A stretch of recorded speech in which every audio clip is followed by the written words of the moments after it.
যে যারা আজকে বলে যে বিএনপি পুনর্বাসিত করতে চায় তারা আসলে দেশ এবং জাতির শত্রু। কারণ বিএনপি একমাত্র আছে বাংলাদেশকে এখন বিদেশি শত্রুর হাত থেকে রক্ষা করার জন্য, যে কোনো বিদেশি প্রভুদের হাত থেকে রক্ষা করার জন্য একমাত্র দল বিএনপি আছে, বাংলাদেশে আর কোনো দল নাই।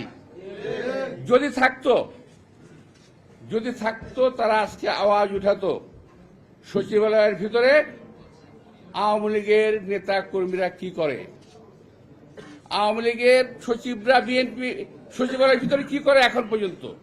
যাদের এখন জেলখানায় থাকার কথা তারা এখন সচিবের দায়িত্ব পালন করতেছে জেলখানায় বসে। আওয়ামী লীগের আসলে সচিব ছিল, এখনো সচিব। ওরা আওয়ামী লীগের আমার সচিব ছিল, এখনো সচিব। অথচ আমাদের সময় যারা সচিব ছিল, যারা এখন রিটায়ারমেন্টে যায় নাই, তাদেরকে সব বাতিল করে দিচ্ছে। এখন আরো শুরু হয়েছে প্রশাসনে বিভিন্ন এলাকাতে পরিবর্তন শুরু হয়ে গেছে। কে কে বিএনপি কোথায় আছে, হয় বিএনপি দিতে হবে, বিএনপি বাতিল করে কমপক্ষে জামাত দিতে হবে, জামাত না হলে আওয়ামী লীগ দিতে হবে।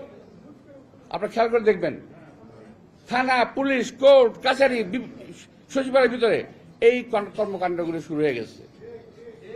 বিএনপিকে রাখা যাবে না। এই যে বিএনপি নিধন আন্দোলন শুরু হয়েছে তারই একটি বিষয় হলো এইটা, এই যে 622 জন আওয়ামী লীগকে পালিয়ে যেতে দেওয়া, হামিদ সাহেবকে পালিয়ে যেতে দেওয়া, একটা খুনের আসামি হামিদ সাহেব, তাকে পালিয়ে যেতে দেওয়া, এটা হলো এই একটা বিষয়।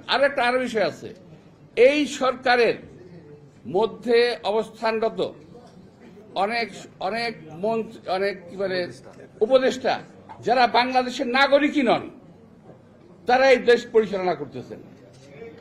এখান থেকে নজর ফিরিয়ে নেওয়া। আমার মনে হয় মাঝে মাঝে আমরা কি ঔপনিবেশিক শাসনে আছি?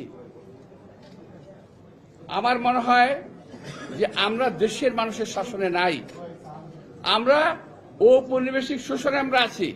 নইলে আজকে একটি কথা আমি দেখছি, একটি জিনিস, সবাই তো দেশপ্রেম করে দাবি করেন ভাই, আমিও নিজেকে একজন দেশপ্রেমিক নাগরিক হিসেবে দাবি করি।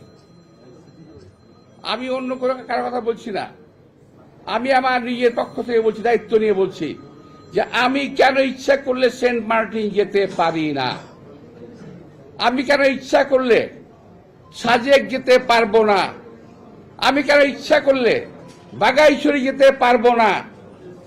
আমি একটু এই সরকারের কাছ থেকে জানতে চাই, আমরা কি কোনো পরাধীন রাষ্ট্রে বসবাস করি?